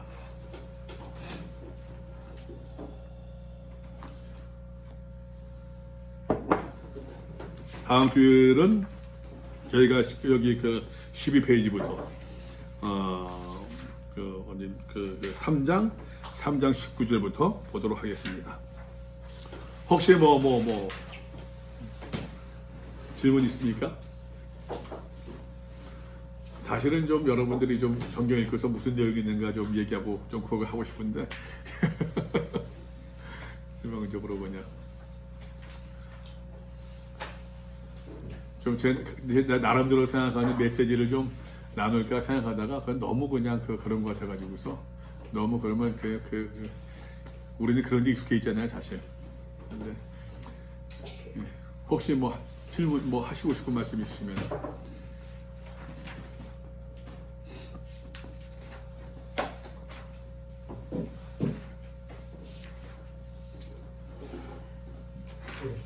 아까 밑에서도 얘기했지만, 예? 밑에서도 잠깐 얘기했었는데 이렇게 어떤 흐름의 어떤 스토리가 이렇게 반복해서 계속 읽으니까 이렇게 조금씩 보여지는 것 같아요. 토마스에서도 스토리가 있냐 그랬는데 스토리가 분명히 있는 것 같아요. 스토리가 있잖아요. 뭐 깨달았어요. 전개가 쭉 오잖아 지금. 네, 우리가 맞아요. 맞아요. 어떻게 맞아요? 예, 있어요. 좀 더 부탁, 스토리가 있어요. 스토리가 있다니까 이게. 조금 더 부탁을 드린다고 한다면은 죄니까 구원받아야 된다. 그런 어떻게 구원받을 거냐. 뭐 이런 거 과정이 가지고 있다. 스토리지 뭐 그런 게. 조금 더 부탁을 드린다고 한다면은 제가 전하는 어떤 그 프레임에서의 스토리보다도 좀 도움이 됐으면 좋겠고 여러분들이 스토리를 찾으면서 좀 좋을 것 같아요. 여러분들이 보시면서 참고해서 네. 이제 자기 어떤 것들로 파악이 쫙 빼뚫어지는 어떤 그 흐름을 가지고 있는 게 중요해요. 저도 뭐 우리 그 로마서로 가지고서 뭐 강의 설교로 해야 될까 뭐 설교를 얼마 많이 했겠어요. 그것도 이 가운데서 제가 제일 그래도 목사로서 선배이지 않습니까? 제가 그러는데 근데 뭐 정말로 그러는데 뭐 보면은 나 역시도 선배 목사님들한테 내가 멋있던 모사 들었던 말씀들 그래서 벗어나지 못하고 그래서 저는 아까도 말씀드렸지만 정말에 이제 저는 그 5장, 6장, 7장, 8장을 볼 때 내가 잘못 봤구나 너무너무 사실 많았어요. 이게 그런 내용이 아니었는데 내가 봤던 동그라미 치고 체크했던 그게 아니었네. 내가 잘못 전했었구나. 뭐 설교하면 그 신방 가서도 뭐 로마서 8장 같은 게 얼마나 많이 인용해서 그 설교를 많이 했겠습니까? 솔직히 세수도 없잖아요. 기억도 못 하잖아요. 당신의 은혜 받았다고 하는데 내가 그런 말 했었나 싶을 정도로 기억도 못 하는데 내가 굉장히 이게 뻥쳤구나. 뻥을 쳤다는 의미는 그러니까 듣는 사람 입장에서 그게 복으로 느껴졌기 때문에 그런 거 아니에요? 듣는 사람이 나 참 좋다. 제가 뻥쳤다는 얘기는 그 위로의 말씀도 그 구절에 다른 구절로 그렇게 위로를 했었어야 돼. 대표적으로 우리가 많이 쓰는 말씀들이잖아요. 우리 대표적으로 하나님을 사랑하는 자 곧 그 뜻대로 부르신 분자들은 모든 것이 합력하여 선을 이룬다. 모든 것이 합력하여 선을 이룬다 하면서도 권사님 힘드셔도 아프셔도 믿음이 하나님 사랑을 막 잃어버리지 마십시다. 결국에는 이 아픔들도 이 고난들도 결국에는 내게 선이 되지 않겠어요, 권사님? 우리 나중에 좀 선한 고백을 할 수 있도록 잘 견뎌내고 믿음을 이겨나가십시다. 여기서 말할 때 모든 것은 그것이 아니에요. 제가 깨달은 거예요. 그러니까 뻥쳤다고 얘기하는 거예요. 우리가 이제 어릴 때 암송했던 그런 말씀들, 교학교 선생님들이 그냥 암송에 시켜줬던 것, 기억에 남는 것 가지고서 이제 그분들이 계속 그 수준 벗어, 그랬던 거, 그 수준에 벗어나지 못했던 것 같아요. 그 프레임에서 바울이 이야기하는 것은 그거 아닌데, 바울이 얘기했던 건 적어도 바울이 로마서만 놓고 얘기했던 것은 그것이 아니었는데 내가 그냥 남들이 해석하는 얘기들 가지고서 얘기했었구나라는 좀 후회가 부끄러움이 많이 좀 있었어요.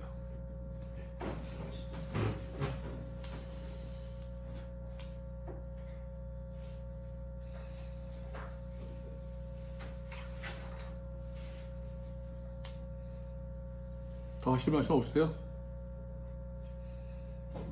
하나선 목사님 하실 말씀 없으세요? 예? 전하시고 잘 들었으면 잘 들었는데 네. 우리 목회자들이 이제 문제점은 다른 게 아니라 전하는 데 급급하기 때문에 예? 말씀을 전하는 네, 데 우리 자신들을 말씀에 비춰보는 것보다는 정가한 데 먼저 우선순위가 되어 있어가지고 실제로 이 말씀을 우리가 정리 안 하면서도 아는 말씀이 많으니까 제대로 정리 안 되는 부분들이 많은 것 같아요. 저는 이번 목사님이 정리를 하시면서 다시 한번 우리가 생각해 볼 수 있는 그런 계기가 되기도 하고, 실제적으로 이 로마서는 믿음에 대한 이야기가 주가 되지 않습니까? 그리고 지금까지 우리가 배워왔던 것도 로마서는 믿음에 대한 거, 야고보서는 행함에 대한 것이라고 이야기가 들어갔는데, 실제로 로마서는 이 말씀을 들으면서 나누면서 행함이 먼저 전제되어 있는 상태에서 믿음을 이야기하는 거잖아요. 목사님 지금 하신 이야기가 믿음이니까 행함하고 제가 보기에는 다른 게 아닌 것 같아요. 아니, 그거랑 다른 게 아닌데 이게 이제 실질적으로 로고스도 행함을 이야기하는 다시 말씀드리지만 우리 저 프레임에 같이 좀 합시다. 우리가 이제 전쟁하는 가운데서 저는 지금 이제 우리가 로마서 16장에서 이제 3장 조금 봤던 거야, 본 거예요. 이제 도입부 보고 있는 거예요, 지금. 그건 이제 전체적인 이제 맥락을 이야기할 수밖에 없는 것이에요. 지금 상태에서. 그러니까 그것을 이제 전체 프레임을 바울이 이제 그런 이야기를 어떻게 이제 펼쳐 나가는가 우리 한번 살펴보자는 이야기인 거고. 예. 그럼 목사님은 일단 우리 바울은 바울이라고 하시는 거죠. 지금 수신자가 로마 교회이지 않습니까? 네. 그죠? 그러니까 뭐 어떤 목적이나 목적성 없이 편지를 편지가 휴기하던 시대에 편지가 주고받았다는 것은 굉장한 중요한 목적이 있기 때문에 주었다고 그렇게 하는데 이 로마 교회의 상황 내지는 어떤 문제를 풀기 위해서 결국에는 예수를 선택할 수밖에 없고 또한 이제 뭐 믿음과 행함이든지 어떤 그 테마가 중요한 것이 아니라 이렇게 편지를 보낼 수밖에 없었던 로마 교회의 상황, 그 상황이 어떤 건지 그게 목사님 어떻게 정의되시고 솔직하게 좀 신앙을 좀 버리고 싶어요. 솔직하게 성경을 보는 가운데서는 그 신학적인 거 하게 되면 그걸 이제 자꾸 얽매는 것 같아요. 내가 보면서 많은 목사님들이 이제 로마서 서양 공부를 하는 거를 이제 부목사도 그렇고 보지 않습니까? 보면은 목사님들이 거의 다 거기서부터 시작돼요. 로마서는 언제 쓰여졌고 그 당시 상황 어떻고 얘기하는데, 근데 이제 보게 되면은 이제 전쟁을 봤어요. 교인들한테 그게 무슨 의미가 있겠어요? 제가 왜그 질문을 무슨 말씀 알아요, 아는데, 근데 내가 말씀드린 것은 교인들한테는 이 로마서를 여러분 무슨 유명한 문학책을 봅니다. 문학책을 보는데 그 문학책의 그 내용들이 그 저자가 어떠한 상황 속에 썼으며 어떻게 그거 알고서 그 책들을 보십니까? 그건 아니잖아요. 그거 몰라도 충분히 감동을 받잖아요. 근데 그 이후에 우리는 이제 물론 이제 다시 말씀드립니다만 아까 말씀드린 스토리를 알고 내용을 알고 그 다음에 해설도 하자는 얘기예요. 사도 바울이 왜 그때 이런 얘기를 했지? 안 다음에 이렇게 얘기했는데 왜 그랬을까? 그때는 신학도 필요하고 그때는 해석도 필요할 것 같아요. 그때는. 근데 지금 내가 얘기하고 싶은 것은 그것은 아니고 지금 우리가 성경을 그렇게 흐른 대로 볼 수 있는 그거 좀 갖자는 얘기인 거고. 제가 질문을 왜 그랬냐면요. 예. 아까 전에 로마서 8장 28절을 목사님께서 의도 아니게 네. 뽕을 치셨다고 하시니까 네, 네. 그게 분명히 로마 교회의 정황도 있었을 것이고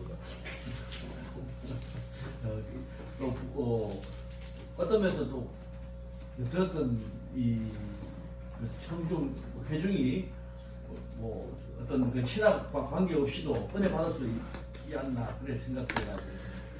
로마서 이거 보게 되면 나중에도 말씀드렸으면 저는 고난이라고 하는 단어가 생각하건대 현재의 고난의 장차 우리에게 나타난 영광과 좋게 비교할 수 없도다. 옛날 개혁개정에 좋게 비교할 수 없다고요. 좋게 그랬는데 비교할 수 없도다 했는데 저는 이 고난이라고 하는 것을 쭉 보면서 보니까는 아까 이제 뻥쳤다고 하는 그 얘기들도 좀 미리 좀 말씀드리면은 거기서의 고난은 성도들이 당하는 고난 많이 이제 어떠한 그런 면에서 수동적인 고난이야. 내가 살아가는 과정에서 다가오는 고난들, 내 의지와 상관없이 다가오는 고난들을 얘기해요. 근데 바울이 보세요, 여러분. 로마서 8장 보면 바울이 이야기하는 고난은요, 수동적인 고난이 아니더라고요.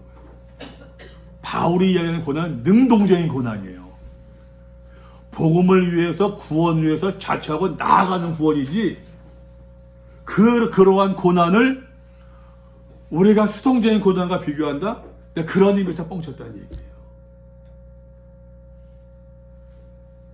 여러분 로마서 8장 보세요. 바울이 이야기하는 고난은요, 내가 그럼에도 불구하고 구원을 향해서, 그럼에도 불구하고 복음을 향해서, 그럼에도 불구하고 내가 사랑하기 때문에 막 포기할 수 없는 그 어떠한, 그럼에도 내가 자취하는 고난이거든. 근데 그 권사님이 당했던 고난은 아들이 말 안 들어가지고서 병이 생겨가지고서 그 고난과 그 고난 이 말씀을 이렇게 비교한다? 내가 잘못했다는 얘기예요. 그런 의미에서 다른 말씀으로 권면드렸어야 되는데, 왜냐면 너무나도 이 말씀이 생각하는데 현재의 고난은 장차 우리에게 나타난 영광과 옛날에 족히 비교할 수 없도다. 여러분 얼마나 많이 그랬습니까? 족히 비교할 수 없도다. 이 영광도, 여기서 말하는 영광도 여러분, 우리가 고난을 잘 이겨나가면 하나님께서 우리의 문제를 해결해 주시고 문제를 풀어주시고 그런 영광입니까? 여기서 말하는 8장에서 말하는 영광은 정말로 이제 구원이거든요. 그러니까 제가 뻥쳤다는 얘기예요. 그런 의미에서. 신학적인 해석은 제게 기대하지 마시고 저는 신학자는 아니니까. 여기 주석에 보면요. 비갈, 보고후인데 비는 뭐고? 비교하라. 갈라디아서. 롱갈리. 비교하라 갈라디아서. 예. 보는. 예? 보는요. 보고. 보라. 아니 그거는 그러면 고린도 후서를 보라. 그 말씀 봐라. 본동서 1장 1절을 보라. 예. 아니 근데 안 써있는 것도 있는데요? 안 써있는 건 보지 말아야 되나? 히브리서 5장 4절 이렇게만 써있는 거. 비교하라 보라. 여러분 교문에 여러분 관주 봐도 그거 다 있어요. 비, 보, 인, 인용하고 그게 다 있어요. 그러니까 비교라는 건 내가 상상적으로 판단을 했는데 뭘 비교하지? 오늘 또 뭘 고구절과 비교라는 얘기고. 그러니까 어떤 요 말씀을 구약에서 인용해서 따왔다. 네, 그런 이야기죠. 이거 관주를 넣었다. 근데 제가 이제 관주를 한 2년 관주 붙들고 있었거든요. 한 2년 관주를 붙들고 있는데 관주가 굉장히 방대하더라고요. 저는 진작에 관주로 성경 공부를 했었어야 되는데 라는 생각을 참 많이 해요. 제가 관주하는 것이 사복음서였고 로마서, 갈라디아서, 요한계시록도 하고 그 다음에 그 모세오경 다 했어요. 그리고 지금 이사야서를 지금 마지막 정리하고 있는데 제 계획은 그 복음서를 하다 보니까 복음서를 하다 예수님이 이런 말씀이 구약에 돼 있네. 이 말씀을 이렇게 구약에서 이렇게 찾았구나. 그 하면서 이제 어떤 생각이 들었는가 하게 되면은 이제 기회로 성경의 가장 베이스는 율법서예요. 성경의 베이스는 율법서. 모세오경. 율법서의 말씀을 가지고서 분열왕국 시대에 이스라엘 백성의 패역함들을 선지자들이 율법서를 가지고서 야단친 거죠. 그것이 기록되어져 남겨진 것이 예언서고. 구약에서는 시편은 잠시 빼놓고 구약에서는 율법과 선지서 한다면은 이제 그 모세오경과 예언서이지 않습니까? 근데 요것이 이제 예수님 복음서 시대에서 예수님께서 많이 인용하셨고 사도 바울도 인용하고. 궁금하더라고요. 궁금한 것이 뭐냐면은 모세오경의 말씀이 이제 그 예언서 말씀으로 어떻게 토스됐을까? 어떻게 토스됐나? 그 예언자들은 구약의 말씀들을 어떻게 인용했지? 그게 좀 궁금했어요. 그래서 이제 모세오경 끝나고서 제가 이제 모세오경 하나 좀 줘볼래 밑에?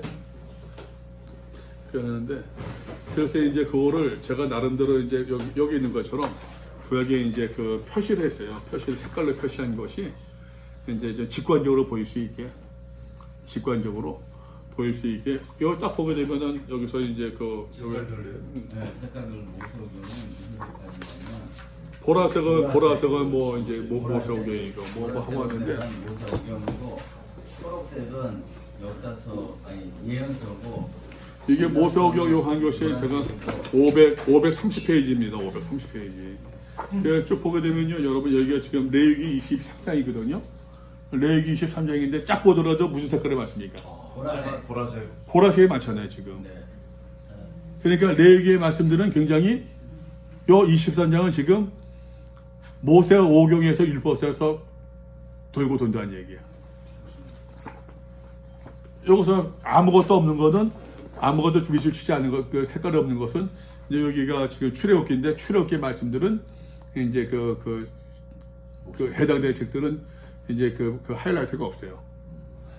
이거 보니까는 이제 요 말씀들이 이제 요거는 저 예언서, 전기 예언서, 후기 예언서, 초록색들은 그런 말씀, 그런 구절들인데 보게 되면 이제 예언서로 그러니까 예를 들어서 저기 신명기 말씀 같은 거 보게 되면은 굉장히 이거는 그 인용도 많고 예언서 넘겨주는 것도 많고 그럼 확 눈에 띄어요.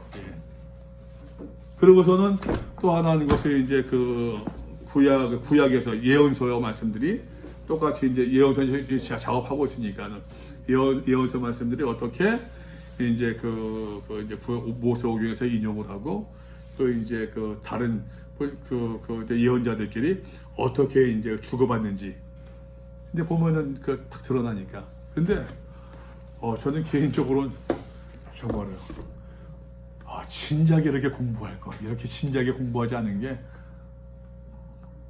후회가 돼요. 진작에 이렇게 공부하지 않은 게 뭐 지금부터라도 해야지 어떻게 했습니까? 요거는 이제 모세오경. 아니 저희가 로마서를 하니까 그때 이게 이제 베이스가 되면 여기서 이제 또 다른 것도 하고 이렇게 하면 듣지 않은 것 같은데 늦었다 그러면 너무 좀 절망스러워. 복음서 같은 경우들은 제가 4복음서를 이제 그 예수의 연대기를 따라서 다시 재편집을 했거든요. 재편집을 해서 오르고 있는데 이제 복음서 우리 지난주까지 우리 이제 다 절기도 무시하고 이제 그거만 1년 동안 봤는데 지난 주일날 이제 그 금요일날 예수님께서 우리 지난 주일날 예수님께서 잡히시는 그거를 지난주 마지막 주에 봤어요. 겟세마네 동산에서 기도하시고 잡히는 거. 새해부터는 이제 재판 받으시면서 이제 2월까지는 부활 승천까지 마무리 짓고 3월부터 새학기 시작되면 우리 한동대들이 많으니까 다시 저는 이제 모세 율법서를 로마서를 한 번 더 볼까 아니면은 요한계시록을 볼까 지금 고민하고 있어요. 이 위에 다니고 근데 저는 개인적으로 정말로 그 복음서를 공부하면서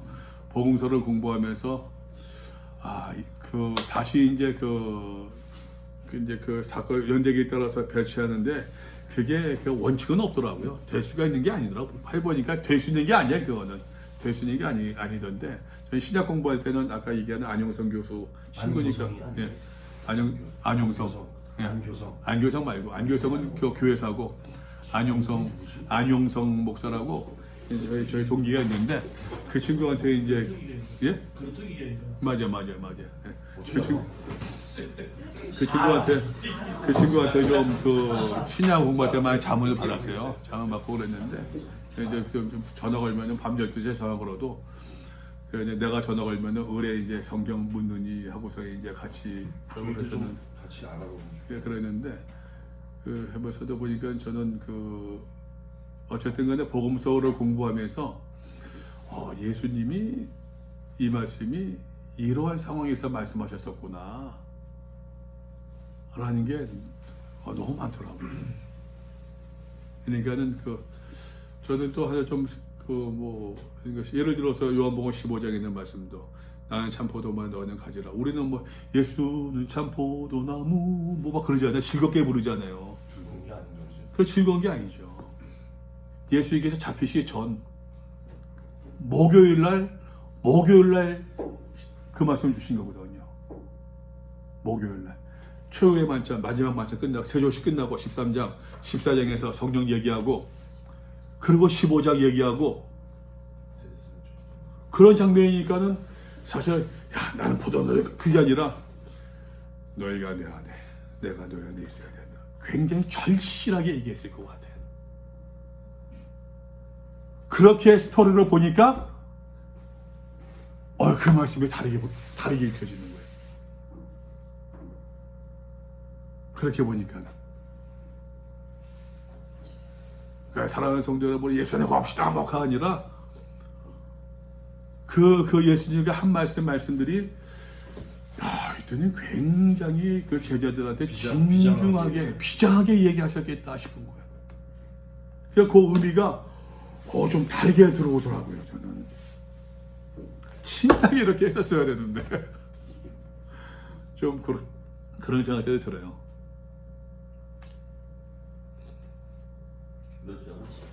그렇죠. 그렇지 않죠. 주님 부르시는 건 안 돼요.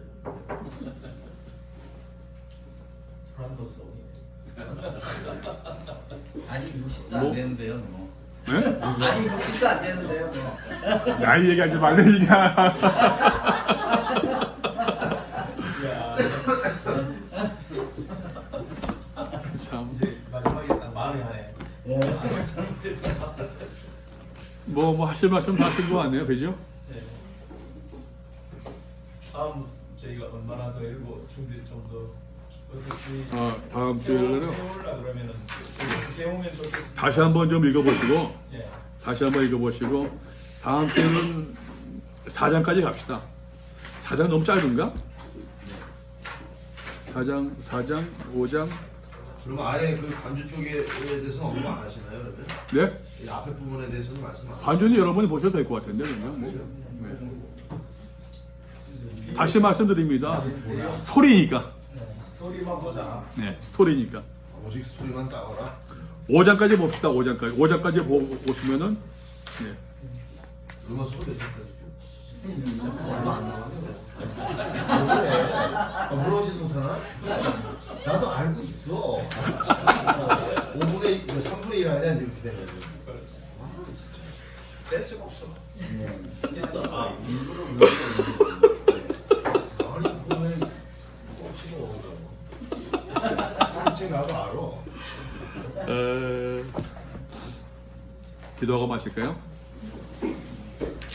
하나님 아버지 은혜를 감사합니다. 또 모두가 분주하고 또 바쁜 시간 가운데서도 우리에게 하나님의 말씀을 사모하는 귀한 마음을 주시고 또 하나님의 말씀을 더 바르게 이해하고자 더 깊이 이해하고자 원하는 귀한 또 열정을 주셔서 함께 모여 주의 말씀을 함께 읽고 나눌 수 있도록 도와주시면 감사합니다.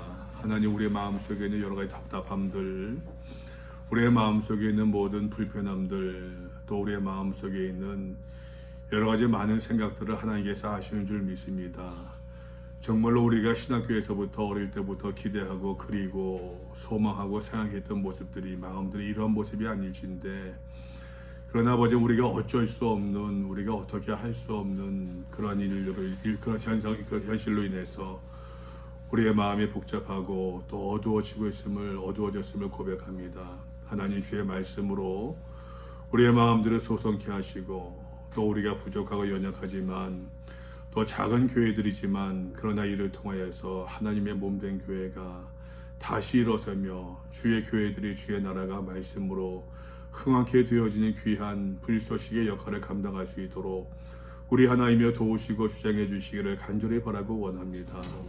우리의 모든 처지를 주님께서 아시오며 주님께서 늘 동행하시고 늘 함께 해주심으로 우리가 말씀으로 힘을 얻고 말씀으로 세임받아 하나님의 말씀 앞에서 늘 말씀대로 따르며 순종하며 나갈 수 있는 우리 모두들 우리의 교회가 되어줄 수 있도록 하나님 도우시고 축복하여 주시옵소서.